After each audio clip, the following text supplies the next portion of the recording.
The wind howled through the crooked streets of Deadwater Creek, carrying with it the bitter promise of another harsh winter. Snow had begun to fall in earnest now, thick flakes that clung to the weathered wooden buildings and turned the muddy thoroughfare into a treacherous mess of ice and slush. The town huddled beneath a gray sky that seemed to press down upon it like a heavy woolen blanket, suffocating what little warmth remained in the world. Silas McCready sat in the corner of the makeshift jail, his broad shoulders hunched against the cold that seeped through the rotting timber walls. The cell was little more than a wooden cage, built hastily in the back room of what had once been a general store. Iron bars, rusted from years of neglect, separated him from the rest of the world. His dark eyes, wild and unreadable, stared out through the single grimy window at the swirling snow beyond. He had come down from the mountains 3 days ago, as he did every few months when supplies ran low. His buckskin coat was stained with grease and wear. His dark hair hung past his shoulders in tangles, and his beard was unkempt and streaked with premature gray. The people of Deadwater Creek had always regarded him with a mixture of fear and disgust. To them, he was something barely human, a creature of the wilderness who brought with him the smell of pine and wood smoke and something darker, something untamed. But this time was different. This time, they had found a reason to cage him. Murder, they called it, though Silas knew the truth was far more complicated than the word implied. 3 nights ago, in a narrow canyon 15 miles north of town, a man named Thomas Whitley had died with a knife in his chest. Silas had been there. That much was true. But what had transpired in those final moments, in the darkness between the canyon walls, was something the good people of Deadwater Creek would never understand. The door to the jail creaked open, and Sheriff William Hancock stepped inside, stomping the snow from his boots. He was a thin man with a nervous disposition, more suited to keeping drunks from disturbing the peace than dealing with matters of life and death. Behind him came Mayor Augustus Brewster, a portly man whose fine clothes seemed absurdly out of place in the crude surroundings. "Still not talking. Are you McCready?" Hancock asked, though his voice lacked conviction. He kept his distance from the bars, as if afraid that Silas might reach through and drag him into the shadows. Silas said nothing. He had learned long ago that words were often more dangerous than silence, especially when spoken to men who had already made up their minds about your guilt. "Whitley was a good man," Mayor Brewster declared, puffing out his chest. "A Christian man with a wife and children back east. He came here to make an honest living, and now he's dead because of you." The accusation hung in the air like smoke from a poorly tended fire. Silas shifted slightly, the chains around his wrists clinking softly against the wooden bench. His gaze never wavered from the window, where the snow continued to fall with relentless persistence. "Found his body not 50 yards from your trapping lines," Hancock continued. "Blood on your knife, tracks in the mud leading right to your camp. What more evidence do we need?" Silas knew they were right about some of it. His knife had indeed tasted blood that night, and his boots had left their mark in the soft earth.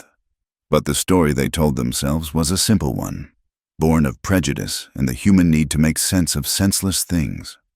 They saw a wild man who lived alone in the mountains, and they saw a dead stranger, and they drew a line between the two as straight as a rifle shot. The truth was more twisted than that mountain canyon where Whitley had died.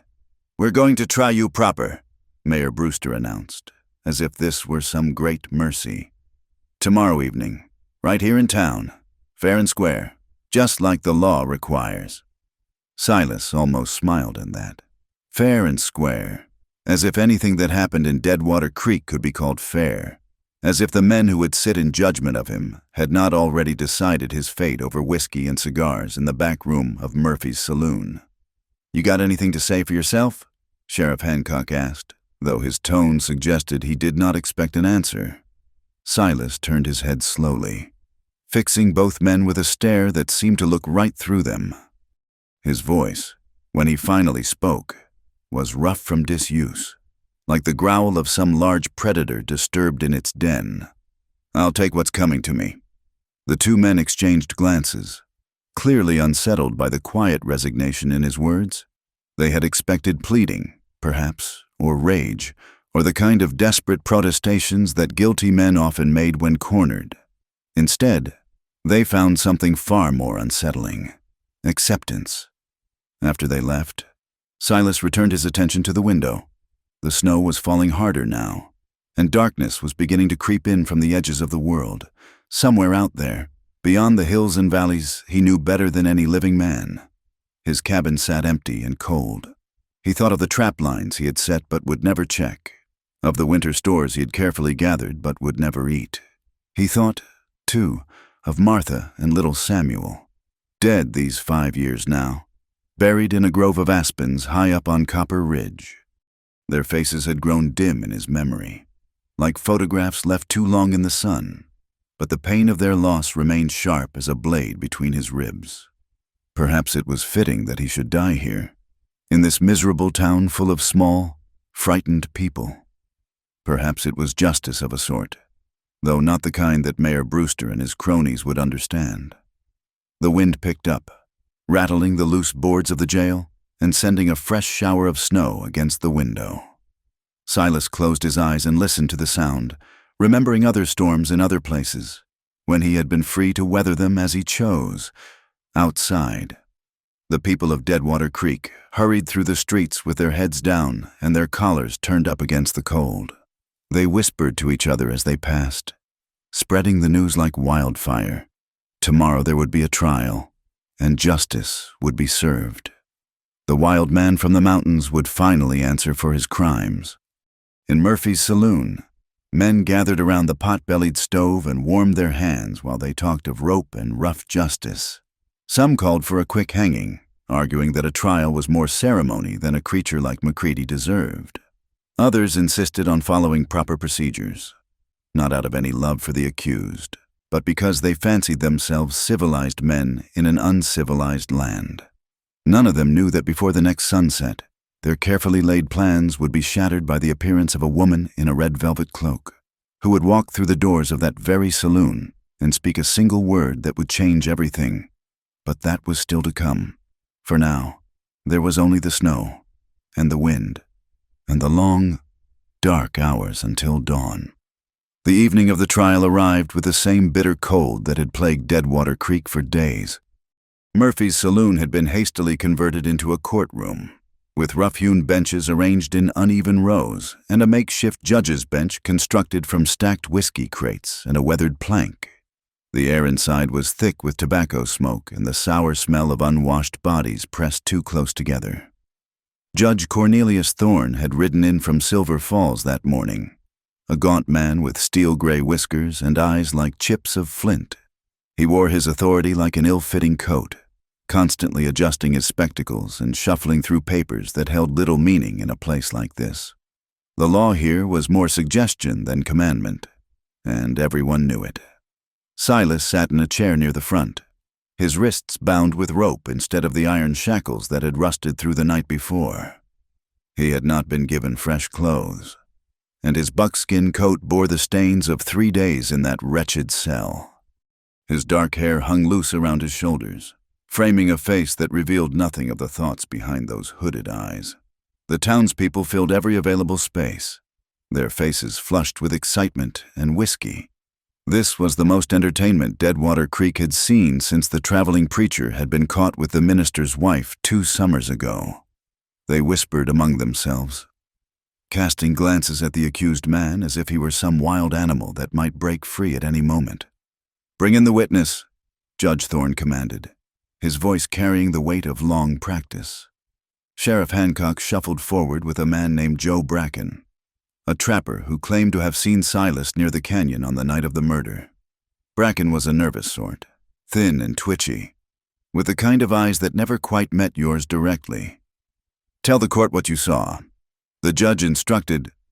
"Well, Your Honor," Bracken began, his voice shaking slightly, "I was coming back from checking my beaver traps up Willow Creek Way, and I seen McCready there heading toward Devil's Canyon with blood on his hands and murder in his eyes." A murmur rippled through the crowd. Silas remained motionless, though something flickered behind his gaze, not fear, but a kind of weary recognition of how easily truth could be twisted into whatever shape men needed it to take. Blood on his hands. Judge Thorne leaned forward. "You're certain of this?" "Sure as I'm sitting here, Your Honor. Dark as it was. I could see it plain as day." More whispers from the gallery. Mayor Brewster nodded approvingly from his seat in the front row, while Sheriff Hancock fidgeted with his badge. "And the deceased, Thomas Whitley." The judge continued. "You knew him to be a man of good character?" "Oh, yes, sir. Fine Christian fellow. Always had a kind word and a fair price for everyone." But as Bracken spoke, something strange began to happen. A hush fell over the saloon, starting near the bat-wing doors and spreading inward like ripples on a pond. Heads turned. Conversations died mid-sentence, and even Judge Thorne looked up from his papers with a puzzled frown. The doors had opened, admitting a swirl of snow and bitter wind, and with them, a woman unlike any that Deadwater Creek had ever seen. She stood in the doorway for a moment, as if surveying the crude scene before her with the cool assessment of a general studying a battlefield. Her traveling dress was deep burgundy velvet, expertly tailored and clearly expensive, though it bore the dust of hard travel. A matching cloak hung from her shoulders, its hood pushed back to reveal auburn hair, arranged in an elegant chignon, despite the rigors of whatever journey had brought her here. But it was her face that commanded attention, pale and aristocratic, with high cheekbones and green eyes that seemed to miss nothing. She carried herself with the poise of someone accustomed to being the most important person in any room she entered, and her very presence seemed to transform the shabby saloon into something approaching respectability. "I beg your pardon," she said, her voice carrying the refined accent of the eastern seaboard, each word precisely enunciated. "I was told there was a trial in progress." Judge Thorne cleared his throat, clearly flustered by this unexpected interruption. "Ma'am, this is indeed a legal proceeding, but I'm afraid it's no place for a lady of your obvious refinement." The woman stepped fully into the room, her silk skirts rustling against the sawdust floor. Every eye followed her movement as she walked with measured steps toward the front of the makeshift courtroom. "On the contrary, Your Honor," she replied smoothly, "I believe I have urgent business here." She stopped directly in front of Silas, her green eyes meeting his dark ones for the first time. For a moment that seemed to stretch into eternity. Neither moved nor spoke. The silence in the saloon was so complete that the crackling of the fire in the pot-bellied stove sounded like thunder. Then, in a voice that carried clearly to every corner of the room, she spoke words that would echo in the memory of everyone present for years to come. "I am Mrs. Eleanor Macready, and this man is my husband." The explosion of voices that followed was immediate and deafening. Men leaped to their feet, shouting questions and accusations. Women gasped and clutched their shawls tighter around their shoulders. Judge Thorne banged his makeshift gavel, a hammer borrowed from the blacksmith, against the wooden plank until his arm ached. Through it all, Silas stared at the woman who had just claimed him as her own. His face remained impassive, but something deep in his eyes suggested recognition, not of her face, perhaps, but of something else entirely. "Order," Judge Thorne bellowed. "Order in this court." Gradually, the crowd settled into a restless quiet, though the whispers continued like the buzz of angry hornets. "Ma'am," the judge said carefully, "this is a most irregular development. Do you have proof of this marriage?" Eleanor reached into a small, beaded purse and withdrew a folded document, its edges worn but the official seals still clearly visible. She handed it to Sheriff Hancock, who passed it up to the judge with the reverence usually reserved for holy relics. Judge Thorne examined the certificate with growing amazement.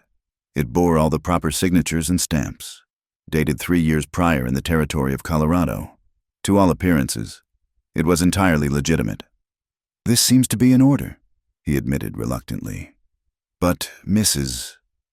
Macready, why have you come forward only now? Your husband has been in custody for 3 days. Eleanor's chin lifted slightly, a gesture that spoke of generations of aristocratic breeding.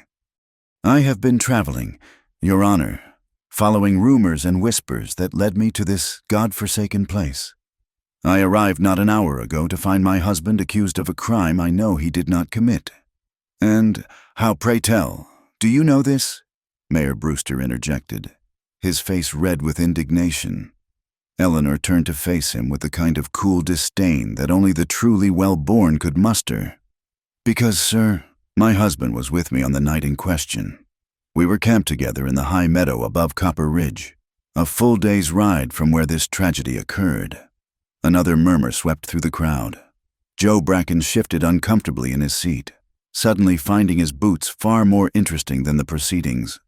That's impossible, Sheriff Hancock protested. We found tracks leading from the murder scene straight to McCready's cabin. Then someone else made those tracks. Eleanor replied without hesitation. My husband was with me from sunset until dawn, tending to my injuries from a fall I suffered while gathering winter berries. As she spoke, she began to remove her left glove with deliberate care. When her hand was bare, she held it up for all to see. Across the back was a healing scrape, red and raw-looking, exactly the kind of wound that might result from a tumble among rocky terrain. Silas bound this wound himself, she continued, her voice steady despite the magnitude of the lie she was telling. He spent the night applying poultices and ensuring that infection did not set in. He saved my life, gentlemen, just as he has done so many times before. The crowd stirred restlessly. This was not the entertainment they had expected. A simple hanging would have been far more satisfying than this complicated business with certificates and alibis and mysterious wives. Judge Thorne leaned back in his makeshift chair, clearly wrestling with the implications of what he had heard. Mr. McCready, he said finally. Do you confirm your wife's testimony? All eyes turned to Silas. He sat perfectly still for a long moment, his gaze moving from Eleanor's face to the expectant crowd and back again. When he spoke, his voice was barely above a whisper, yet it carried clearly through the silent room. She speaks the truth. The simple words hit the assembly like a physical blow. Here was a man who had maintained stubborn silence for 3 days, and now he was confirming the testimony of a woman who had appeared like some angel of mercy from the storm. This is preposterous, Mayor Brewster sputtered. Where has this woman been? Why hasn't anyone seen her before? Eleanor turned her attention to him once more, and her smile was sharp as winter wind. I have been living quietly with my husband in the mountains, sir, as is my right. We prefer solitude to the society offered by places like this. The insult was delicately delivered but unmistakable. Several of the townswomen bristled visibly, while their menfolk looked uncertain. The presence of quality, real quality, had a way of making a man question his assumptions about justice and civilization. Judge Thorne cleared his throat. Mrs. McCready, you understand that providing false testimony in a murder trial is itself a serious crime. I understand perfectly. Your Honor, I also understand that allowing an innocent man to hang for another's crime would be a far greater transgression. The judge studied her face for a long moment, searching for any sign of deception, but Eleanor met his gaze steadily, her expression calm and resolute. Very well, he said at last. Given this new testimony, and in light of the complications it presents, I am ordering a recess until tomorrow morning. Sheriff Hancock, the prisoner will remain in custody pending further investigation into these claims. The crowd began to disperse, grumbling and muttering among themselves. As the saloon slowly emptied, Eleanor remained standing near the front, her eyes never leaving Silas's face. When they were finally alone, except for Sheriff Hancock, who lingered nearby with obvious reluctance to leave them unguarded, she spoke again. I'll be staying at the boarding house tonight, she said quietly. We have much to discuss, my dear husband. Silas nodded once, a gesture so slight it was almost imperceptible, but in his dark eyes, something had changed. The resigned acceptance of death was gone, replaced by something Eleanor couldn't quite identify. Hope, perhaps, or merely curiosity about what would come next. As Sheriff Hancock led him back to his cell, Silas glanced over his shoulder one last time. Eleanor stood motionless in the emptying saloon, a figure of elegant defiance against the crude backdrop of frontier justice. Neither of them knew it yet, but the lies she had told that night would become the foundation upon which they would build something far more precious than either had ever dared imagine. The morning after the trial brought no relief from the bitter cold that had settled over Deadwater Creek like a curse. Judge Thorne, after much deliberation and consultation with a law book that had seen better days, rendered his verdict with the reluctance of a man who knew he was walking into a swamp with no clear path to solid ground. Given the testimony of Mrs. McCready and the complications surrounding this case, he announced to a much smaller gathering in Murphy's saloon, "I am releasing the defendant into the custody of his wife pending further investigation. However," he added, raising his voice as murmurs of dissatisfaction rippled through the crowd, "they are not to leave the immediate vicinity without permission from this court." Sheriff Hancock unlocked the iron shackles from Silas's wrists with obvious reluctance, his nervous eyes darting between the mountain man and the elegantly dressed woman who had claimed him. The crowd dispersed slowly, their disappointment palpable. They had come expecting a hanging and left with nothing but questions and the bitter taste of justice deferred. Eleanor waited patiently as the formalities were completed, her gloved hands folded primly before her. She had spent the night at Mrs. Henderson's boarding house, where the elderly proprietress had peppered her with questions that she answered with the skilled evasiveness of someone well-versed in social maneuvering. Now, in the clear light of morning, she looked every inch the proper frontier wife, though her expensive clothing marked her as clearly out of place as a diamond in a handful of river stones. When Silas finally stood free, he towered over her diminutive frame by nearly a foot. For a moment, they regarded each other in silence while Sheriff Hancock hovered nearby, clearly uncertain whether his duties required him to supervise this reunion. "Sheriff," Eleanor said pleasantly, "might I have a moment alone with my husband? I'm sure you understand that we have much to discuss after our separation." Hancock nodded reluctantly and retreated to a respectful distance, though he remained within earshot. Eleanor stepped closer to Silas, close enough that she could speak in low tones without being overheard. "We need to leave this place," she murmured, her refined accent making the words sound like a polite social observation. "Now, before they change their minds or find some excuse to drag you back to that cage." Silas studied her face with those dark, unreadable eyes. "Why?" he asked simply. The question hung between them, weighted with all the implications she had tried not to examine too closely. Why had she lied for a stranger? Why had she risked her own freedom to save a man she barely knew? "Because," she said finally, "sometimes the right thing to do is also the dangerous thing to do." He nodded slowly, as if this explanation made perfect sense to him. "My cabin's 15 miles north. You won't make it in those shoes."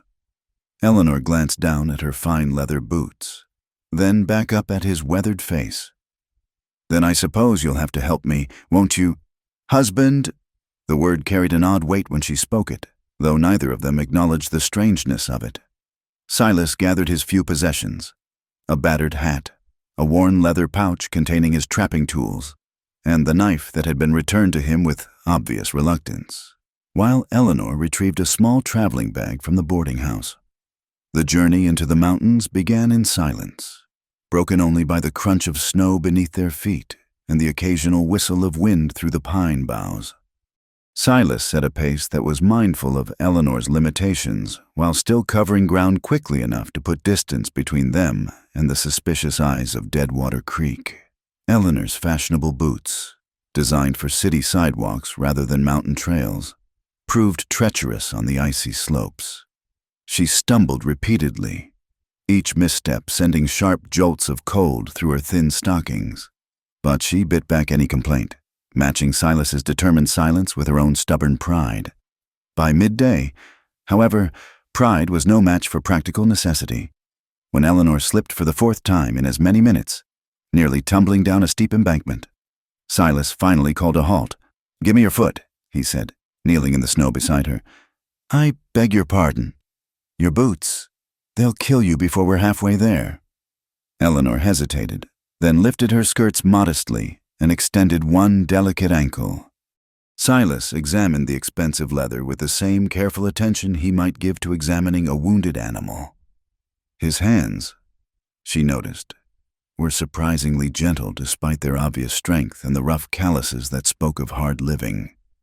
From his pack, he produced strips of rawhide and began wrapping them around her boots, creating makeshift grips that would bite into the ice and snow.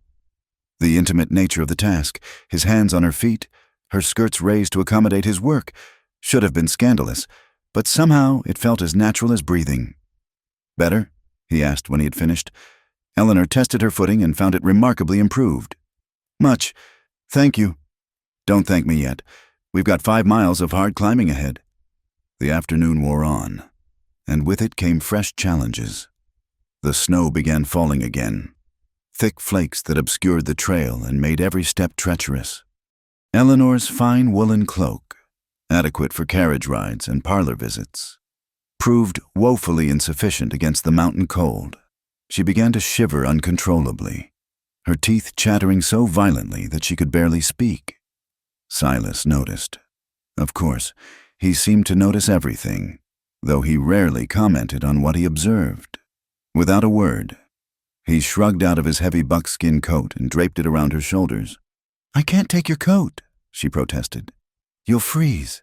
"I'm used to it," he replied simply. "You're not." The coat was enormous on her small frame, hanging nearly to her ankles and swallowing her hands completely. It smelled of wood smoke and pine needles and something indefinably masculine that made her feel strangely safe despite their precarious circumstances. As they climbed higher into the mountains, the landscape grew increasingly wild and beautiful. Towering pines stretched toward a sky the color of pewter, their branches heavy with snow that sparkled like scattered diamonds when the occasional ray of sunlight broke through the clouds. Frozen streams created natural sculptures of ice, and the silence was so complete that Eleanor could hear her own heartbeat echoing in her ears. "It's magnificent," she murmured during one of their brief rests. Silas followed her gaze to the vast panorama of peaks and valleys that stretched away into the distance. "Most folks find it lonely. Perhaps that's why I find it beautiful." He looked at her then with something approaching curiosity, as if seeing her clearly for the first time. "What are you running from?" The question was asked so matter-of-factly that Eleanor almost answered before she caught herself. Instead, she turned the question back on him. "What are you running from?" "Ghosts," he replied without hesitation. It was nearly dark when they finally reached Silas's cabin, a small, sturdy structure built into the side of a natural rock formation that provided shelter from the worst of the mountain winds. Eleanor's first impression was of overwhelming loneliness. This was a place built for one person, designed for survival rather than comfort. The interior was sparse but functional. A stone fireplace dominated one wall, with cooking utensils hanging from iron hooks nearby. A rough wooden table and 2 chairs occupied the center of the single room, while a narrow bed pushed against the far wall completed the furnishings. Everything was clean and well-maintained, but there was an unmistakable air of emptiness about the place, as if it had been abandoned long before its owner had actually left it. "It's not much," Silas said, the first unnecessary words Eleanor had heard him speak all day. "It's shelter," she replied diplomatically, though privately she wondered what madness had possessed her to flee a comfortable mansion for this primitive existence. Silas built up the fire with practiced efficiency, while Eleanor stood uncertainly in the center of the room, still wrapped in his enormous coat. The warmth gradually began to penetrate her chilled bones, but with it came a new awareness of their situation. She was alone in the wilderness with a man she barely knew, a man who had been accused of murder less than 24 hours ago. "There's only one bed," she observed, trying to keep her voice neutral. "I'll sleep by the fire." The matter-of-fact way he said it somehow made it less awkward rather than more so. Eleanor nodded and began to remove the borrowed coat, then stopped as the cold air hit her again. "Keep it," Silas said, not looking up from the fire. "At least until the cabin warms up proper."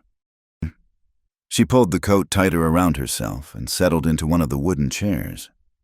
"How long have you lived here?" 5 years, give or take. Alone. Something flickered across his face. Pain, perhaps, or the shadow of old grief. Alone. Eleanor wanted to ask more, but something in his expression warned her away from the subject. Instead, she watched him work, noting the economy of his movements and the quiet competence with which he performed even the simplest tasks. There was no wasted motion, no unnecessary effort. Everything he did served a purpose. When the fire was burning steadily and the cabin had begun to warm, Silas retrieved supplies from various caches around the room. Soon he had a simple meal cooking: salt pork and beans flavored with wild onions and herbs that Eleanor couldn't identify. The smell made her realize how hungry she was. She had eaten nothing since a light breakfast at the boarding house that morning. They ate in relative silence, the only sounds the crackling of the fire and the wind howling around the cabin walls. Outside, the storm was intensifying, and Eleanor found herself grateful for the solid roof over her head and the warm meal in her stomach. "Why did you do it?" Silas asked suddenly, his dark eyes fixed on her face across the rough table. Eleanor had been dreading this question all day, though she had known it would come eventually. The truth was complicated. Tangled up with memories and motivations she wasn't entirely sure she understood herself. "I remembered you," she said finally. "From 3 years ago, on the pass road near Silver Falls. There were 3 men, drunk and looking for trouble. You helped me." Silas's expression didn't change, but she sensed his attention sharpening. "I remember. You didn't ask for anything in return. You didn't even tell me your name. You just helped." She paused, choosing her words carefully. "Yesterday, when I saw you in that courtroom, I saw a man who was going to hang for something I was certain he didn't do. And I thought perhaps it was my turn to help. Even if it meant lying under oath?" Especially then. They sat in silence for several minutes, the weight of what she had done settling between them like a physical presence. Eleanor had committed perjury in a capital case, had bound herself to a stranger through falsehood, and had fled into the wilderness with a man she knew almost nothing about. And yet, sitting in this crude cabin with the firelight playing across Silas's weathered features, she felt more at peace than she had in months. "The storm's getting worse," Silas observed, glancing toward the single window where snow was building up against the glass. "Could last for days." Eleanor nodded, understanding the implications. They were trapped together, at least for the immediate future, forced to share this small space and somehow navigate the strange relationship they had created through necessity and deception. "I should warn you," she said, attempting to inject some levity into the moment. "I'm not accustomed to roughing it. I may not be the ideal wilderness companion." For the first time since she had known him, Silas almost smiled. "I reckon we'll manage." Outside, the wind howled with renewed fury, but inside the cabin, the fire burned warm and steady. Eleanor pulled Silas's coat tighter around herself and settled back in her chair, wondering what the morning would bring and whether she would live to regret the impulsive decision that had brought her to this place. But regret seemed a distant concern compared to the immediate reality of warmth and safety, and the quiet presence of the man who sat across from her. Watching the flames dance in the fireplace with eyes that held secrets she was only beginning to guess at. The storm that had threatened the night before unleashed its full fury by dawn, transforming the world outside the cabin into a whirling wall of white. Snow piled against the windows in drifts that reached nearly to the sills, and the wind howled through the pine trees with a voice like something wild and hungry. Eleanor woke to find herself still wrapped in Silas's buckskin coat, curled in the single chair by the fireplace where she had fallen asleep despite her intention to claim the bed. Silas was already awake, moving quietly about the cabin as he rebuilt the fire from the coals that had burned low during the night. He worked with the same efficient silence she had observed the day before, and Eleanor found herself studying his movements with a fascination that surprised her. There was something almost hypnotic about the way he went about his tasks. No wasted motion, no hesitation. Everything done with the kind of unconscious competence that spoke of years spent living by his own resources. "How long will it last?" she asked, her voice still rough with sleep. "Hard to say. Could be 3 days. Could be a week." He glanced toward the window where the snow continued to fall in thick, steady flakes. "We've got food enough and plenty of firewood. We'll wait it out." Eleanor nodded, though the prospect of being trapped in this small space for days filled her with a mixture of anxiety and something else she couldn't quite name. She had never been alone with a man for any extended period, certainly never under circumstances like these. The proprieties that had governed her entire life seemed absurdly inadequate preparation for this situation. As the days passed, however, she began to discover that survival had its own rhythm and requirements that left little time for worrying about social conventions. There was wood to be brought in from the covered pile outside, snow to be melted for washing and cooking water, meals to be prepared from the simple stores Silas maintained. Eleanor, who had never done more than arrange flowers and pour tea in her previous life, found herself learning skills she had never imagined needing. Silas proved to be a patient, if taciturn, teacher. When she struggled to manage the heavy iron pot used for cooking, he quietly adjusted the arrangement of logs in the fireplace to give her better leverage. When she attempted to contribute by mending a tear in one of his shirts, he watched her clumsy stitches without comment, then showed her a more efficient method with the same matter-of-fact instruction he might have used to demonstrate how to set a trap. "Like this," he said, his large hands guiding hers as she held the needle. "Small stitches, close together, makes it stronger." His touch was gentle but sure, and Eleanor found herself acutely aware of the warmth of his skin and the faint scent of pine and wood smoke that seemed to cling to everything he owned. When he released her hands, she continued sewing with greater success, though part of her mind remained focused on the strange flutter of sensation his brief contact had created. On the 3rd day of the storm, Eleanor woke to find the cabin significantly colder than usual. The fire had burned down to barely glowing embers, and her breath misted in the frigid air. She sat up, still wrapped in Silas's coat, and looked around for him. He was nowhere to be seen. Panic seized her for a moment. Had he abandoned her here? Had he decided that harboring a lying stranger was more trouble than it was worth? But then she noticed that his rifle was missing from its place above the fireplace, and fresh boot prints led from the door into the swirling snow outside. Eleanor built up the fire as she had seen him do, though it took her several attempts and cost her most of the remaining kindling. She was just beginning to worry seriously about his absence when the door opened and Silas stumbled inside, his coat and beard white with snow, dragging something heavy behind him. "Dear," he said simply, though his breathing was labored. "Wandered right up to the cabin. Must have been looking for shelter." Eleanor watched in fascination and mild horror as he set about the practical business of preparing the animal for food. She had eaten meat all her life, of course, but had never seen it in any form other than carefully prepared cuts arranged on fine china. The reality of where food actually came from was both disturbing and oddly reassuring. Here was a man who could provide, who could take care of the fundamental requirements of survival. "Turn away if it bothers you," Silas said, noticing her expression. "No," Eleanor replied, surprising herself with her firmness.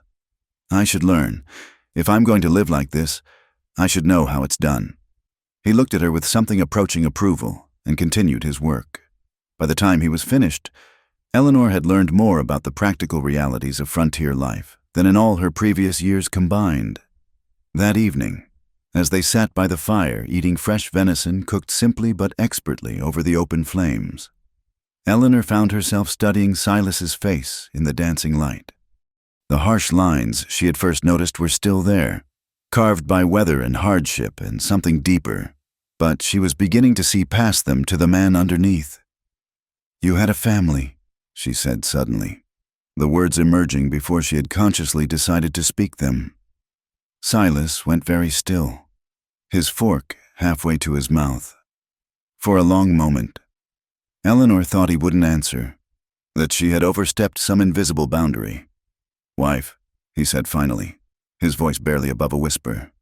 "Son, 5 years ago." "What happened?" "Cholera. Swept through the settlement where we were wintering. Took them both in 3 days." His hands tightened around his eating utensils. "I buried them up on Copper Ridge, where Martha always said she wanted to rest. Then I came here."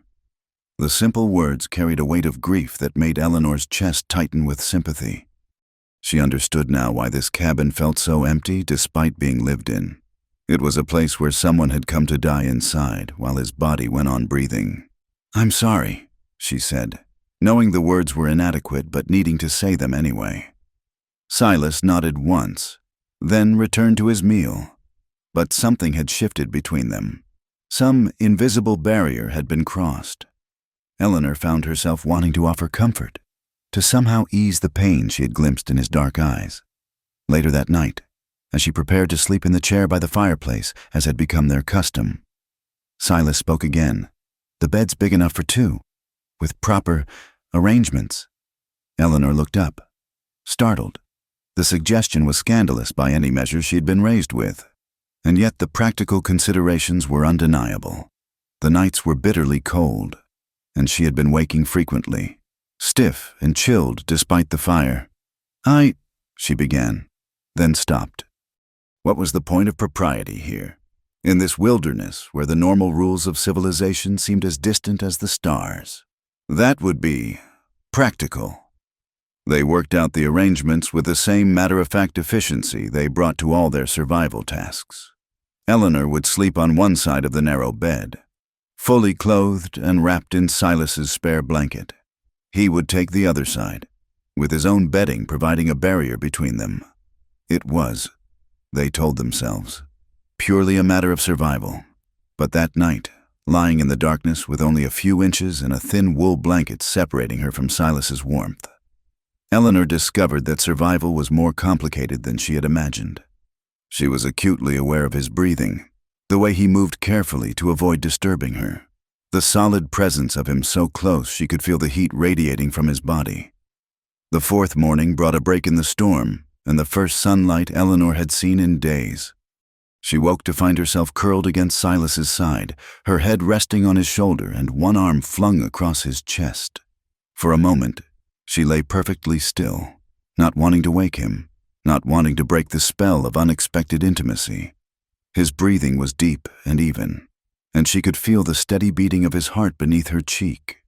In sleep, the harsh lines of his face were softened, making him look younger and somehow vulnerable.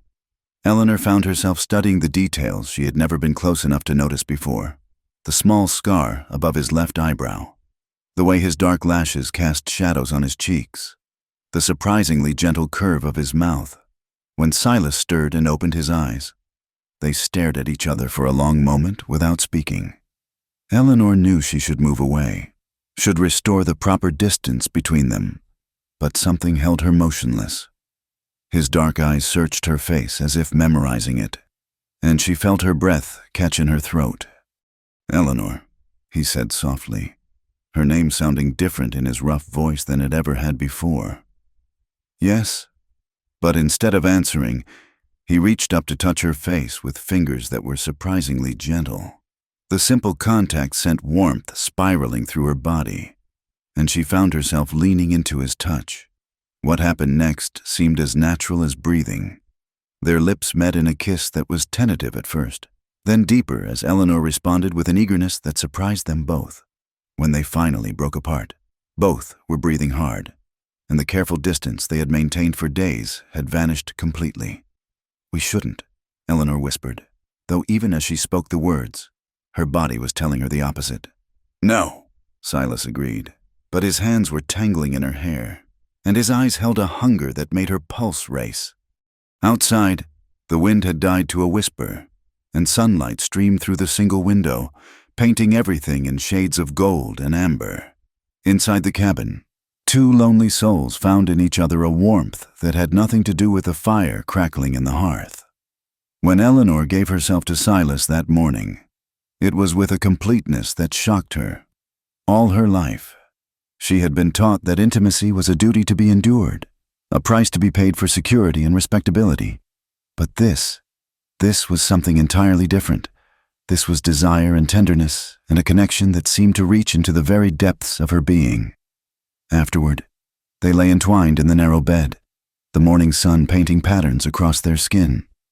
Eleanor traced the scars on Silas's chest, marks left by hard living and harder losses, while he buried his face in her hair and held her as if she might disappear if he loosened his grip. "What are we doing?" she asked softly. "I don't know," he admitted, "but I know I don't want it to stop." Eleanor closed her eyes and listened to the steady rhythm of his heartbeat.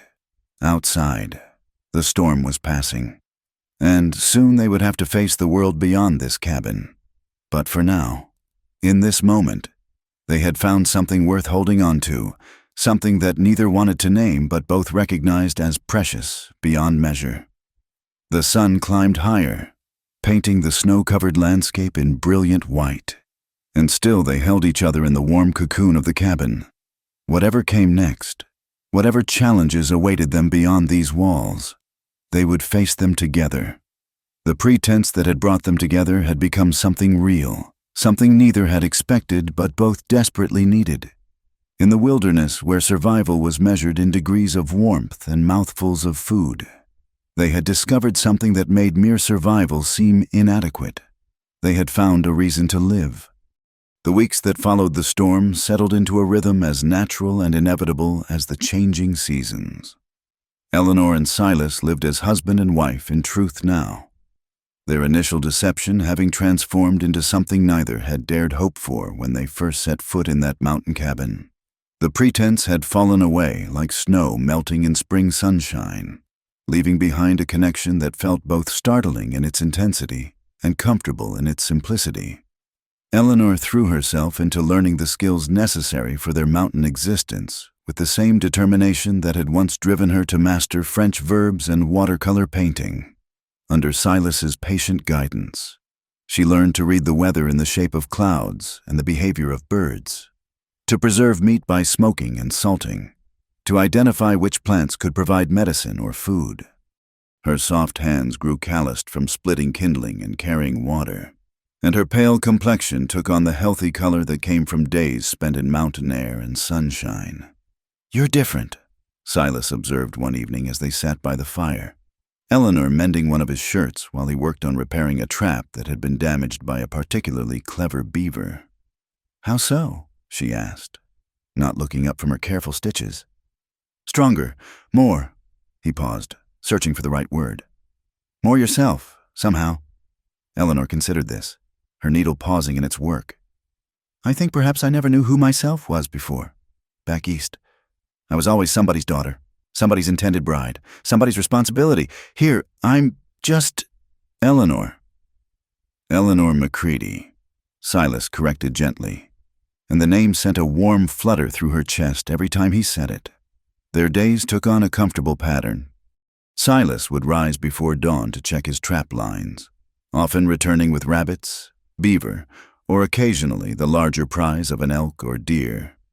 Eleanor tended the cabin, prepared meals, and gradually took over many of the domestic tasks that Silas had been managing alone for 5 years.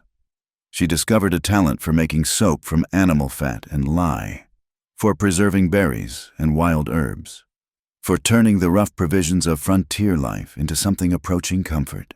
In the evenings, they would sit by the fire, sometimes talking quietly, sometimes simply enjoying each other's presence. Eleanor had brought a few books in her traveling bag, volumes of poetry and a worn copy of Shakespeare's sonnets, and she would read aloud while Silas worked on various repair projects.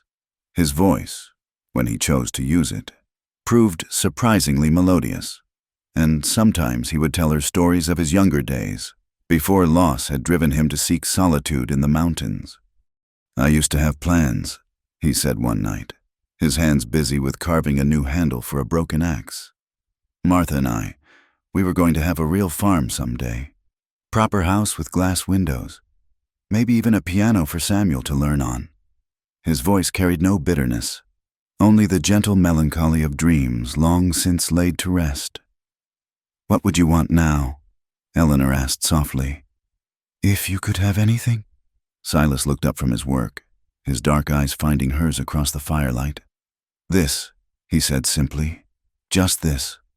Spring arrived in the mountains with a gradual warming that transformed the landscape from stark white to a palette of greens and golds. Eleanor delighted in discovering the wildflowers that bloomed in hidden meadows, delicate mountain lilies, brilliant Indian paintbrush, and carpets of forget-me-nots that turned entire hillsides blue. She pressed the most beautiful specimens between the pages of her poetry book, creating a record of her first season in this wild place. It was during one of these flower-gathering expeditions that Eleanor found the small leather pouch hidden beneath a loose floorboard in the cabin. She hadn't been snooping, she had simply been trying to retrieve a button that had rolled under the bed. But when her searching fingers encountered the hidden cache, curiosity overcame propriety. Inside the pouch were letters, yellowed with age and tied with a faded blue ribbon. The handwriting was feminine, delicate, and the first few lines she read made her heart clench with understanding. These were love letters from Martha, Silas's first wife, written during their courtship and the early days of their marriage. Eleanor replaced them carefully, saying nothing to Silas about her discovery, but the knowledge of their existence added another layer to her understanding of the man she had come to love. For she did love him, though neither of them had spoken the words aloud. It was there in the way he would touch her face when he thought she was sleeping, in the quiet pride in his voice when he introduced her to the occasional trapper who passed through their territory, in the careful way he tended her when she fell ill with a fever that left her weak and shaking for 3 days. And it was there in her own heart, in the way her pulse quickened when she heard his step on the cabin threshold, in the contentment she felt simply watching him work, in the fierce protectiveness that flared whenever she imagined anything threatening their fragile happiness. The letter arrived in late May, carried by a grizzled mountain man named Jonas Cartwright who made irregular circuits through the high country, carrying news and mail for anyone willing to pay his modest fees. Eleanor recognized the fine paper and elegant handwriting immediately.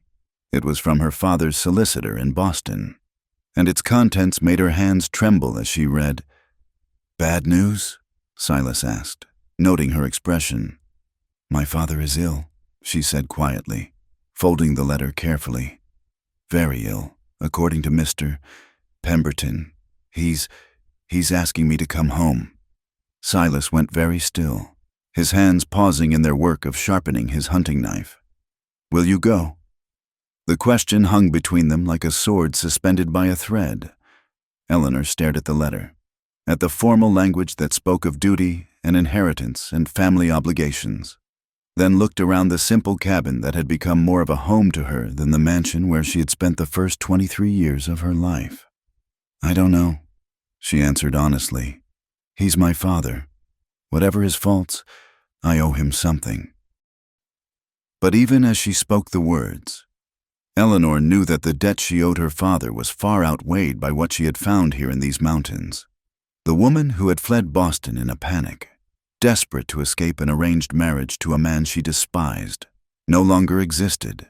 In her place was someone stronger, someone who had learned to chop wood and read weather signs and love without reservation. That night, as they lay in their narrow bed with Eleanor's head pillowed on Silas's shoulder, she made her decision. "I'm not going back," she said into the darkness. Silas's arm tightened around her. "You sure?" "I've never been more sure of anything in my life." She turned to face him, her hand finding his in the darkness. "This is my life now? You are my life now." They were words she had never expected to say, coming from a world where marriage was a matter of contracts and social advantage rather than choice and affection. But here, in this place where survival depended on trust and mutual support, she had discovered what it meant to be truly married to someone, not bound by legal documents and social expectations, but connected by something far more fundamental and enduring. Summer brought its own challenges and rewards. Eleanor learned to help with the heavier work of their mountain existence, hauling water from the stream that ran clear and cold even in the heat of July, helping to construct improvements to the cabin that would make their life more comfortable. Silas built her a small garden plot where she could grow vegetables, protecting it from deer and rabbits with a fence made from branches and ingenuity. They were working in this garden on a warm August morning when the sound of approaching horses shattered the peaceful silence. Eleanor looked up from the beans she had been weeding, her heart immediately jumping to her throat. Visitors were rare in their isolated location, and given their history with the law in Deadwater Creek, unexpected company was never welcome news. 3 men on horseback emerged from the tree line, and Eleanor's blood turned to ice water as she recognized the leader. Reginald Ashworth sat his expensive mount with the same arrogant bearing she remembered from their brief, disastrous courtship in Boston. He was exactly as she remembered, handsome in a cold, calculating way, impeccably dressed even for wilderness travel, and wearing the smug expression of a man who always got what he wanted. Behind him rode 2 companions who were clearly hired muscle rather than gentlemen. They had the hard faces and careful eyes of men accustomed to violence, and Eleanor noticed that both wore guns with the casual familiarity of those who knew how to use them. "Eleanor, my dear," Ashworth called out in the smooth, cultured voice she had once found charming and now recognized as containing all the warmth of a snake's embrace. "What a relief to find you safe and sound. Your father has been beside himself with worry." Silas had straightened from his own work and now stood between Eleanor and the mounted men, his hand resting casually on the handle of the knife at his belt. His posture appeared relaxed, but Eleanor had learned to read the subtle signs of his readiness for violence. "Mr. Ashworth," Eleanor replied, proud that her voice remained steady despite the fear coursing through her veins. "How did you find me? Oh, my dear, did you really think you could simply disappear without consequences? Your little charade in that dreadful frontier town was quite the topic of conversation in certain circles. It wasn't difficult to track you here, especially once we learned of your association with this person." His gaze flicked dismissively over Silas, making it clear exactly how little regard he held for mountain men and their ilk. "This is my husband," Eleanor said firmly, moving to stand beside Silas in a gesture of solidarity that was not lost on any of the men present. Ashworth laughed, the sound as sharp and cutting as breaking glass. "Your husband? My dear girl, that pathetic bit of play acting may have fooled the yokels in Deadwater Creek, but it won't work with me. I know perfectly well that you concocted this entire elaborate fiction to avoid your obligations." "What obligations?" Eleanor demanded, though she already knew the answer. "Your engagement to me. Of course. The contracts have been signed. The settlements arranged. Your father's debts require this union, Eleanor, and I'm not the sort of man who accepts being made a fool of by a willful girl and her mountain savage." The insult hit its mark, and Eleanor felt Silas tense beside her. But when he spoke, his voice was calm and level, containing no trace of the violence she knew he was capable of. "The lady's made her choice," Silas said quietly. "I suggest you respect it." "Choice?" Ashworth's laugh grew uglier. "What choice does she have? She's a woman alone in the wilderness with a man who was nearly hanged for murder. Did you really think this situation could continue indefinitely?" He gestured to his companions, and both men shifted in their saddles, hands moving closer to their weapons. "I'm prepared to be reasonable about this unfortunate episode. Eleanor will return with me to Boston. We'll have a quiet wedding, and this entire embarrassing affair will be forgotten. As for you," his cold gaze fixed on Silas, "you'll find it healthier to simply disappear, permanently." The threat was unmistakable, and Eleanor felt her world tilting on its axis. Everything she had built here, everything she had found and fought for, was suddenly in jeopardy.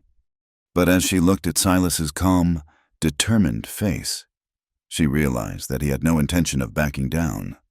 "I told you," Silas repeated, his voice carrying a deadly quiet that made even Ashworth's hired guns look nervous. "The lady's made her choice." The confrontation that Eleanor had dreaded for months had finally arrived, and she knew that whatever happened in the next few minutes would determine whether the life she had built in these mountains would survive, or whether she would be dragged back to a world that now felt as foreign and hostile as an alien planet. The tension in the mountain clearing stretched taut as a bowstring, each man measuring the others while Eleanor stood frozen between two worlds that seemed impossible to reconcile.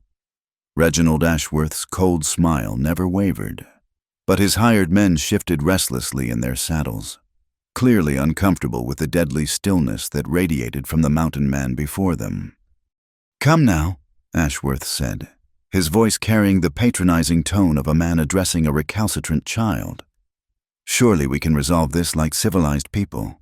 Eleanor, gather your things. We'll be riding back to Deadwater Creek within the hour." "I'm not going anywhere," Eleanor said, her voice gaining strength with each word. "This is my home now."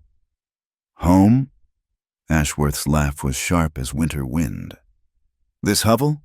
Eleanor, my dear, you've clearly been affected by the isolation and primitive conditions, but don't worry. Proper medical attention and a return to civilized society will soon restore your natural good sense." Silas took a step forward, and the two gunmen immediately reached for their weapons. The movement was subtle but unmistakable, and Eleanor felt her heart hammering against her ribs as she realized how quickly this confrontation could turn deadly. "Easy," Silas said quietly, his hands visible and empty but ready. "No need for anyone to do something they'll regret." "The only thing I'll regret," said the larger of Ashworth's men, a brutal-looking fellow with scarred knuckles and mean eyes, "is if we have to ride all this way again when we could settle this right now." Ashworth raised a gloved hand, and his men relaxed slightly, though their attention never left Silas. "There's no need for unpleasantness. Daniels, I'm sure Eleanor will see reason once she understands the full scope of her situation." He turned his attention back to Eleanor, and his smile took on a predatory quality that made her skin crawl. "You see, my dear, your little adventure has had consequences far beyond your personal reputation. Your father's business ventures have encountered certain difficulties. In your absence, debts have come due, creditors have grown impatient, and certain investments have proven less profitable than anticipated." Eleanor felt the blood drain from her face. "What are you saying?" "I'm saying that your father's financial situation has become quite precarious. Without the infusion of capital that our marriage would provide, he faces complete ruin, bankruptcy, social disgrace, perhaps even debtor's prison." Ashworth's voice carried no emotion, as if he were discussing the weather rather than her family's destruction. "You're lying." "Am I? Tell me, Eleanor, when was the last time you received a letter from your dear papa, not from his solicitor, but from the man himself?" When Eleanor didn't answer, Ashworth nodded knowingly. "I thought so. The truth is, he's been too ashamed to write to you himself, too proud to admit that his daughter's selfish flight has contributed to his downfall." The words hit Eleanor like physical blows, each one calculated to find its mark. She had known her father was given to risky investments and had always lived beyond his means, but she had never imagined that her departure could have such far-reaching consequences. "Even if that's true," she said, fighting to keep her voice steady, "I won't be bartered like a piece of property to solve his problems." "Won't you?" Ashworth's smile grew colder. "How very modern of you, Eleanor. But tell me, are you prepared to let your father lose everything because of your romantic notions? Are you willing to see him disgraced and ruined because you prefer playing house with a murderer in the wilderness?" "He's not a murderer," Eleanor said fiercely. "Isn't he? The good people of Deadwater Creek seemed quite convinced of his guilt, and I'm told there have been other incidents in his past, deaths that followed wherever he went." Ashworth's voice dropped to a conspiratorial whisper. "How do you know he won't tire of you eventually, as he apparently tired of his previous companions?" Eleanor felt Silas stiffen beside her, and she knew that Ashworth's poisonous words were finding their target. Whatever secrets lay in Silas's past, whatever guilt he carried about Martha and Samuel's deaths, Ashworth was using them as weapons with surgical precision. "That's enough," Silas said, his voice carrying a note of warning that made even Ashworth's hired guns look nervous. But Ashworth was far from finished. "Oh, but we're just getting to the interesting part. You see, Eleanor, I've taken the liberty of conducting a thorough investigation into your husband's background. Would you like to know what I discovered?" Eleanor wanted to tell him no, wanted to cover her ears and refuse to listen to whatever venom he was preparing to spill, but she also knew that running from the truth had never solved anything, and whatever Ashworth knew would continue to poison the air between them unless it was brought into the light. "Tell me," she said quietly. Ashworth's smile widened. "Your noble mountain man isn't quite the innocent victim you believe him to be. Oh, he may not have killed Thomas Whitley. That much appears to be true. But there have been other deaths, other altercations, that followed him from settlement to settlement before he took to these mountains." He reached into his coat and withdrew a folded paper. "A bounty hunter named Jake Morrison, killed in a saloon fight in Colorado Territory. A claim jumper named Pete Sullivan, found with his neck broken near a creek in Wyoming. A horse thief named Billy Crenshaw, shot dead on a trail in Montana." Each name hit Eleanor like a separate blow, but she forced herself to remain standing, to keep her expression neutral. Beside her, Silas had gone completely still, his face a mask that revealed nothing. "Self-defense, every one," Silas said quietly. "Men who chose violence and found more than they bargained for." "Perhaps," Ashworth agreed. "But the pattern is unmistakable, don't you think? Death follows you, McCready, like a hungry wolf. And now you've drawn my dear Eleanor into your orbit of violence and tragedy." He turned his attention back to Eleanor, and his voice took on a tone of false sympathy. "Is this really the life you want, my dear? Always looking over your shoulder, always wondering when the next violent man will come calling, always fearing that the man you've tied yourself to might decide you've become inconvenient?" Eleanor looked at Silas, seeing him clearly for perhaps the first time since that day in the courtroom when she had claimed him as her husband. She saw the scars that marked his hands and arms, the wary alertness that never left his eyes, the careful way he positioned himself between her and any potential threat.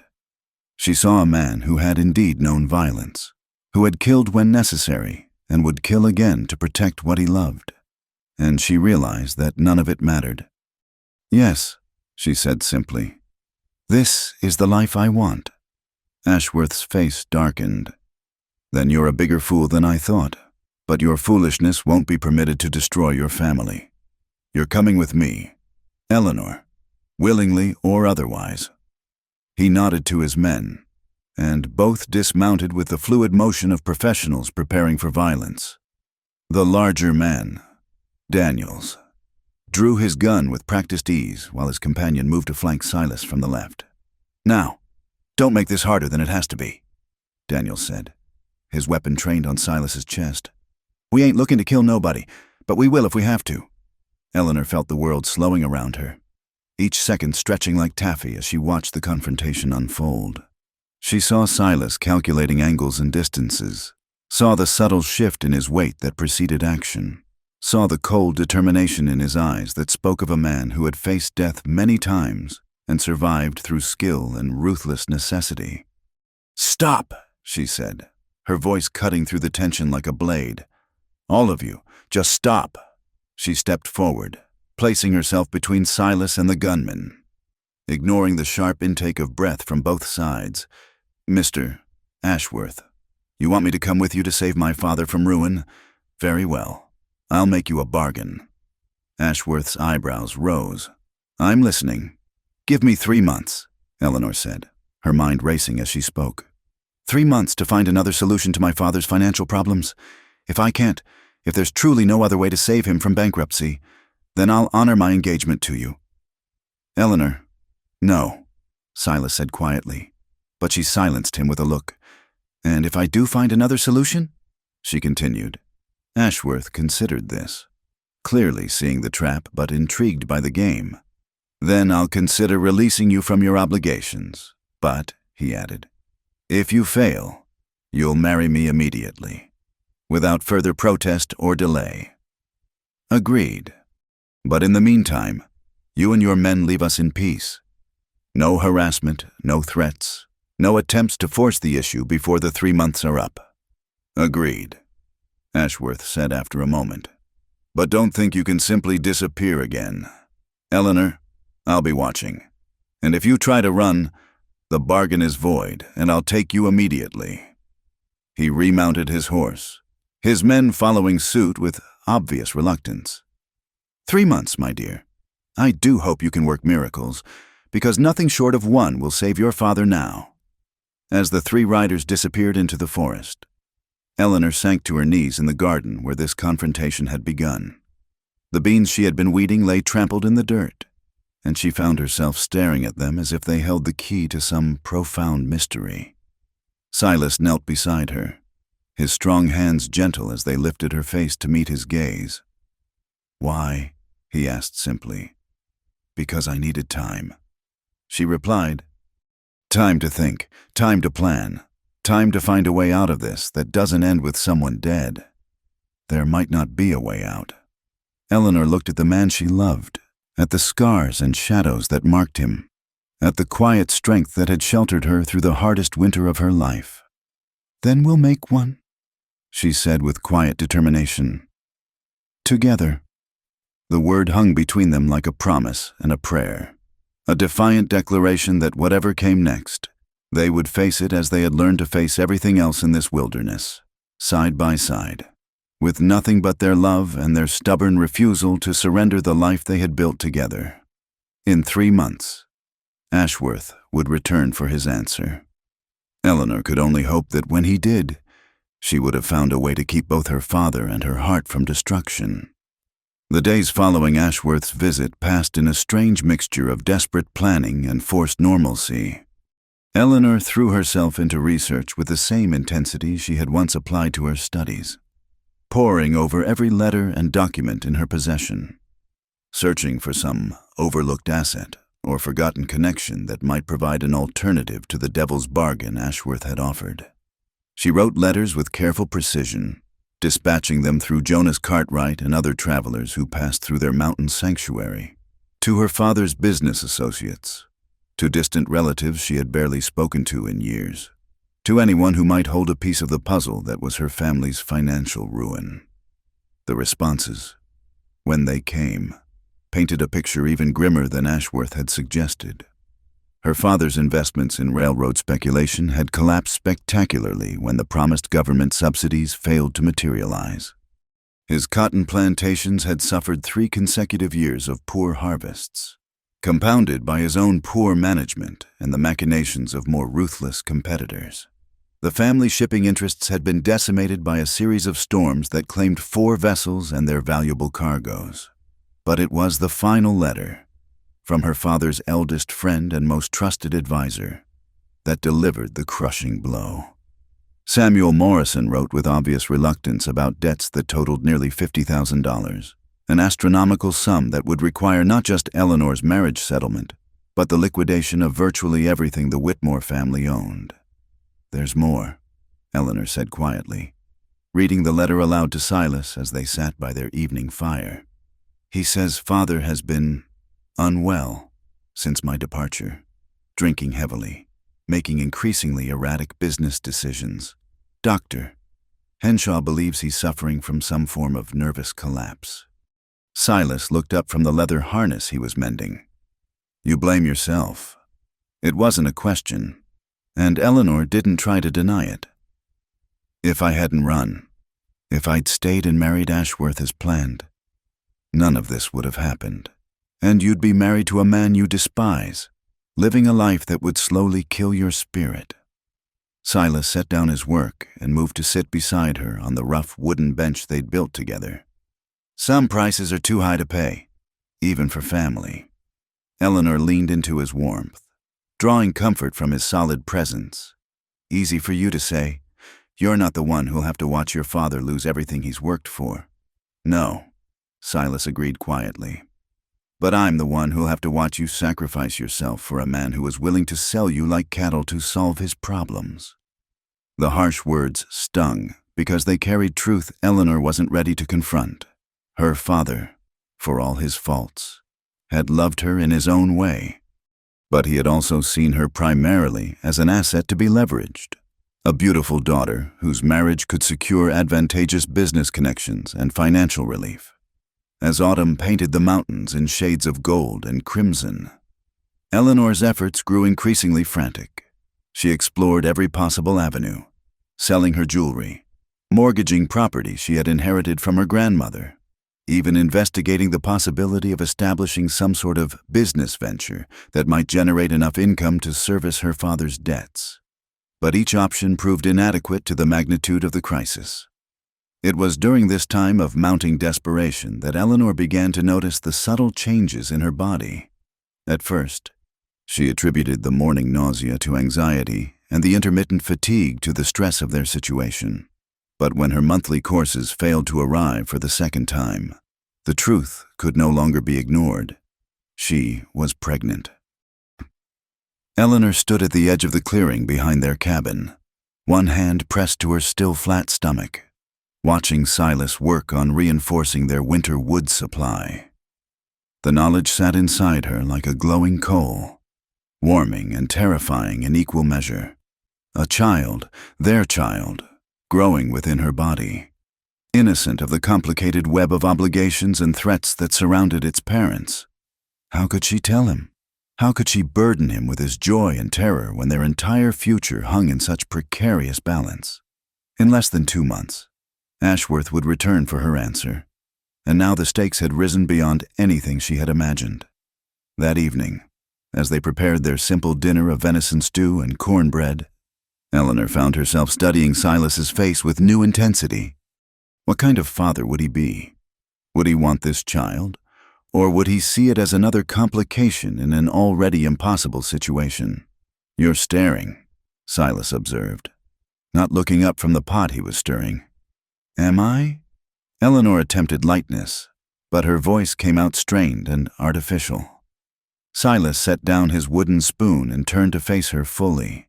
His dark eyes, always so perceptive, searched her face with the careful attention he gave to reading weather signs or tracking wounded game. "What is it?" he asked gently. Eleanor opened her mouth to speak, then closed it again. How did one announce such news? In her previous world, pregnancy would have been cause for celebration, a carefully managed event surrounded by doctors and nurses and the elaborate rituals of expectant motherhood. Here, in this wilderness cabin, it felt both more natural and more precarious. "Eleanor," Silas said, moving closer. "Whatever it is, just tell me." "I'm with child," she said quickly, the words tumbling out before she could lose her nerve. Silas went very still, so motionless that for a moment Eleanor wondered if he had heard her correctly. Then, slowly, his gaze dropped to her stomach, and something extraordinary happened to his face. The harsh lines softened. The perpetual wariness in his eyes gave way to something that looked almost like wonder. "You're certain?" he asked, his voice barely above a whisper. Eleanor nodded. "As certain as I can be without a doctor's confirmation. The signs are unmistakable." Silas reached out tentatively, his calloused hand hovering just above her waist, as if afraid to touch her. "May I?" Eleanor took his hand and pressed it gently against her stomach. There was nothing to feel yet, nothing to indicate the tiny life beginning to form within her, but somehow his touch made it more real. "A baby," he said, and there was such reverence in his voice that Eleanor felt tears prick her eyes. Are you pleased?" she asked hesitantly, instead of answering with words. Silas pulled her into his arms and held her with a tenderness that spoke volumes. Eleanor could feel the rapid beating of his heart, could sense the profound emotion he was struggling to contain. "I never thought," he began, then stopped, his voice too thick to continue. "I know," Eleanor whispered. "Neither did I." They held each other as the fire crackled in the hearth and the wind whispered through the pines outside their cabin. In that moment, the approaching deadline with Ashworth seemed less important than the miracle they had created together, this new life that represented hope and possibility and a future worth fighting for. Over the following days, Silas's protectiveness, always present, intensified to an almost overwhelming degree. He insisted on taking over tasks that Eleanor had been managing perfectly well, worried constantly about her health. and began making plans for improvements to the cabin that would make it safer and more comfortable for a woman in delicate condition. "You don't have to treat me like I'm made of spun glass."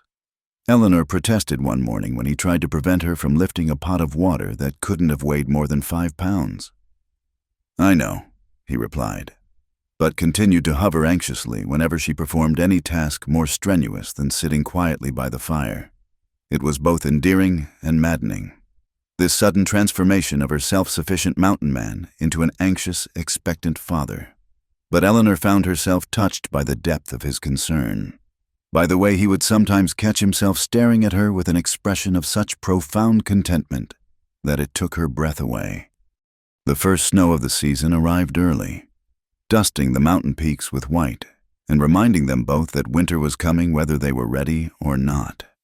Eleanor stood at the cabin window, watching the delicate flakes drift down like nature's own lace curtain, and felt the baby flutter inside her for the first time, a sensation so subtle she almost missed it, like the brush of butterfly wings against silk. "Silas," she called softly, and when he appeared beside her, she took his hand and placed it where she had felt the movement. They waited in breathless silence, and then it came again, the faintest whisper of life stirring within her womb. Silas's eyes widened, and when he looked at Eleanor, she saw tears glistening on his cheeks. "Hello, little one," he whispered, his voice thick with emotion. "We've been waiting for you." Eleanor felt her own tears begin to flow, and she realized that whatever happened with Ashworth, whatever sacrifice might be required to resolve her family's crisis, this moment was worth any price. This perfect, precious instant when they felt their child move for the first time was a memory she would treasure regardless of what the future held. But even as she savored this joy, the weight of their situation pressed down upon her like a physical burden. In 6 weeks, Ashworth would return, and she was no closer to finding an alternative solution than she had been 3 months ago.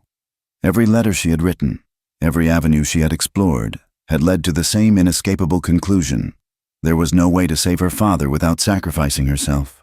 And now it wasn't just her own happiness at stake. Now there was a child to consider, an innocent life that deserved better than to be born into uncertainty and danger. That night, as they lay together in their narrow bed with Silas's hand resting protectively over her growing belly, Eleanor made a decision that felt both inevitable and heartbreaking. She would have to leave, not to marry Ashworth, but to disappear entirely, to take their child somewhere far from the reach of both her past obligations and the violent men who seemed drawn to Silas like moths to flame. It was the only way to protect them all, she told herself, the only way to ensure that their child would have a chance at the peaceful life that seemed impossible as long as she remained Eleanor Whitmore Macready. But as she lay listening to Silas's steady breathing and feeling the gentle flutter of new life within her, Eleanor couldn't quite bring herself to believe that running away was really the answer. There had to be another way. Some solution she hadn't yet considered. There had to be, because the alternative, a life without the man she loved and the child they had created together, was simply unthinkable. Outside, the snow continued to fall, blanketing their mountain sanctuary in pristine white. Inside the cabin, 3 hearts beat in rhythm, 2 who had found love against all odds, and 1 who would soon join them in a world full of both danger and infinite possibility. Whatever came next, they would face it together as a family. Eleanor was determined to ensure that much, at least, remained true. The winter that followed was the harshest Eleanor had ever experienced, but also the most precious. As her pregnancy progressed and her body changed, the mountain cabin became their entire world, a sanctuary where nothing existed except the life they were building together and the child growing beneath her heart. Silas proved to be as devoted and expectant father as he had been a protector and provider. He spent countless hours preparing for the baby's arrival, crafting a cradle from smooth pine wood and fashioning tiny clothes from the softest furs he could trap. His large, calloused hands worked with surprising delicacy as he carved wooden toys and prepared everything their child would need. "What if something goes wrong?" Eleanor asked one snowy evening in March, her hands resting on her now prominent belly. The baby was due any day, And despite all their preparations, the reality of giving birth in the wilderness, far from any doctor or midwife, had begun to weigh heavily on her mind. Silas looked up from the baby blanket he was weaving from rabbit fur, his dark eyes steady and reassuring. "Nothing will go wrong," he said with quiet certainty. "Women have been having babies since the beginning of time, most of them without fancy doctors or city hospitals. But what if—" "No what ifs," he interrupted gently, moving to sit beside her on their bed. His hand covered hers where it rested on their child. "We'll manage, Eleanor. We always do." The labor began 3 days later, on a morning when the snow was falling so heavily that the world outside their cabin disappeared entirely behind a curtain of white. Eleanor felt the first contraction as she was preparing breakfast, a tightening across her abdomen that took her breath away. "Silas," she called, her voice tight with sudden fear and anticipation. He was beside her instantly, his face pale but his hands steady as he helped her to the bed they had prepared with clean linens and everything they might need. For the next 12 hours, Eleanor discovered reserves of strength she had never known she possessed, while Silas proved himself as capable at midwifery as he was at everything else that mattered for survival. "I can see the head," he said, his voice thick with emotion as the final moments approached. "Just a little more. Eleanor, you're almost there." With a cry that echoed off the cabin walls, their daughter entered the world, tiny, perfect, and utterly miraculous. Silas caught her with hands that trembled with wonder, his eyes wide with amazement as he held the small, wriggling bundle of life they had created together. "She's beautiful," he whispered, tears streaming down his weathered cheeks as he carefully cleaned the baby and wrapped her in the soft blanket he had made. "She's perfect." Eleanor reached for their daughter with arms that shook from exhaustion and overwhelming love. The moment the tiny girl was placed in her arms, she felt her heart expand in ways she had never imagined possible. This small, precious life was theirs, a symbol of everything good and hopeful they had found together in this wilderness. "What shall we call her?" Silas asked, his finger gently stroking the baby's downy cheek. Eleanor looked down at her daughter's serene face, at the way her tiny fist curled around her father's finger with perfect trust. And she knew there was only one name that would suit this child who represented their faith in the future, despite all the darkness that had preceded her arrival. "Hope," she said softly. "Her name is Hope." Silas nodded, his smile brighter than the sun breaking through clouds. "Hope McCready," he said, testing the sound of it. I like that very much." The weeks that followed the birth were a blur of sleepless nights, tentative first steps into parenthood, and a love so profound that it sometimes left Eleanor breathless. Hope was a remarkably good baby, sleeping peacefully in her hand-carved cradle and watching the world around her with alert, intelligent eyes that seemed to take in everything. Silas proved to be a natural father, his gentleness with their tiny daughter a beautiful contrast to the hard, dangerous life he had lived before. Eleanor would often find him simply watching Hope sleep, his expression soft with wonder, as if he couldn't quite believe that something so perfect and innocent had come into his life. "She looks like you," he said one evening as they sat by the fire, Hope nursing contentedly at Eleanor's breast. "She has your eyes," Eleanor replied, noting the dark, thoughtful gaze that seemed to see everything despite her tender age. "Maybe she'll have your courage and my stubbornness," Silas said with a rare smile. "That combination should serve her well in this world." As spring returned to the mountains, painting the landscape in shades of green and gold, Eleanor found herself thinking less and less about the world beyond their cabin walls. The 3 months of Ashworth's ultimatum had long since passed without his return, and she had begun to hope that perhaps he had given up, found another solution to his desire for her family's connections, or simply decided that retrieving one wayward woman from the wilderness was more trouble than it was worth. But even as she dared to hope for peace, Eleanor knew that some debts could never be entirely forgiven. Some obligations never completely escaped. The life she had built with Silas was precious beyond measure, but it existed in defiance of the world she had been born into, a world that did not easily release its claims on those who tried to leave it behind. One morning in late May, as Eleanor sat in their garden nursing hope while Silas worked on expanding their cabin to accommodate their growing family, she made a decision that had been building in her heart for months. That evening, after Hope had been fed and settled in her cradle, Eleanor retrieved paper and ink from her small store of possessions and began to write. The letter was addressed to her father, though she knew it might be the last communication they would ever share. "Dearest Papa," she wrote, her handwriting careful and clear, "I know that my actions have caused you pain and disappointment, and for that I am truly sorry. But I cannot be sorry for the life I have found, for the love I have discovered, or for the daughter who now sleeps peacefully in the home her father built with his own hands. I am writing to tell you that I will not be returning to Boston, not now or ever. The woman you raised, the dutiful daughter who might have married for duty rather than love, no longer exists. In her place is someone who has learned that happiness cannot be bought or bartered, that love is not a commodity to be traded for financial security. I have found my place in this world, Papa, and it is not in the drawing rooms and ballrooms where you hope to see me shine. It is here, in this wilderness, with a man who loves me not for what I can bring to a marriage settlement, but for who I have chosen to become. I hope that someday you will understand, and perhaps even forgive me for choosing love over duty. But whether you do or not, I am at peace with my decision. I am, for the first time in my life, truly and completely happy." She signed the letter simply, "Your daughter, Eleanor," and set it aside to be carried to town by the next traveler who passed their way. Silas found her there an hour later, sitting by the dying fire, with tears on her cheeks, but a smile on her lips. "Regrets?" he asked gently. "No," Eleanor replied, and she meant it with every fiber of her being. "No regrets, only gratitude for the path that led me here."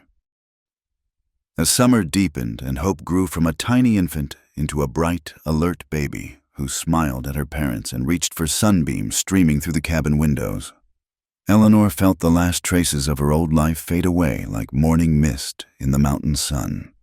She was no longer Eleanor Whitmore, the pampered daughter of Boston society.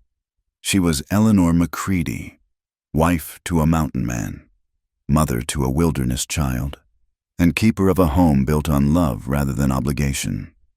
The wooden ring that Silas had carved for her during those first precious weeks of their marriage had worn smooth on her finger, a simple band that meant more to her than any diamond could have. When he slipped it onto her hand that first winter evening, neither of them had spoken of love or forever, but both had understood that they were making a commitment that went deeper than words or legal documents. Now, watching him teach their 6-month-old daughter to recognize the call of different birds, Eleanor knew that she had found what every human heart secretly yearns for, a place to belong, a person to love without reservation, and a purpose that made every struggle worthwhile. As autumn painted the mountains once again, Eleanor received news through a passing trader that her father had died peacefully in his sleep, his debts forgiven by creditors who had been moved by his decline and the tragedy of his lost daughter. The news brought sadness but also a kind of peace. The last chain binding her to her former life had finally been broken. That evening, as they sat by their fire with Hope playing contentedly on a blanket at their feet, Silas spoke the words that Eleanor had been waiting to hear for over a year. "I love you," he said simply, his dark eyes holding hers across the firelight. "I should have said it long ago, but I wasn't sure I remembered how." "I love you too," Eleanor replied, her heart full to overflowing. "I loved you from the moment you chose to trust a stranger's lie rather than face the hangman's noose alone." Outside their cabin, the first snow of another winter began to fall, but inside, the fire burned warm and bright. Hope babbled softly to herself as she played, and her parents held each other close, knowing that whatever challenges the future might bring, they would face them together. They had built something precious here in the wilderness, a love that had grown from deception into truth. a family forged in the crucible of hardship and choice, a home that existed not because it was easy or convenient, but because it was real. And in the end, Eleanor reflected as she watched the snow fall past their window, that was worth more than all the security and respectability the civilized world had to offer. They had found their place in this wild, beautiful, dangerous land, and they were home. Thank you for joining us around the campfire for this tale of love, courage, and new beginnings in the untamed American West. We hope Eleanor and Silas's story has touched your heart and reminded you that sometimes the greatest adventures begin when we have the courage to choose love over convention. We'd love to hear from you. Please comment below and let us know where you're listening to this story from. Are you gathered around your own campfire, listening during your commute, or perhaps cozied up at home on a winter evening? Your stories and connections mean the world to us. Don't forget to subscribe to Wild West Campfire for more tales of frontier romance, adventure, and the indomitable human spirit. Share your thoughts about Eleanor and Silas's journey, and let us know what other stories from the Old West you'd like to hear around our campfire. Until next time, may your own adventures be filled with the same courage and love that carried our mountain man and his eastern bride through the wilderness to their happily ever after.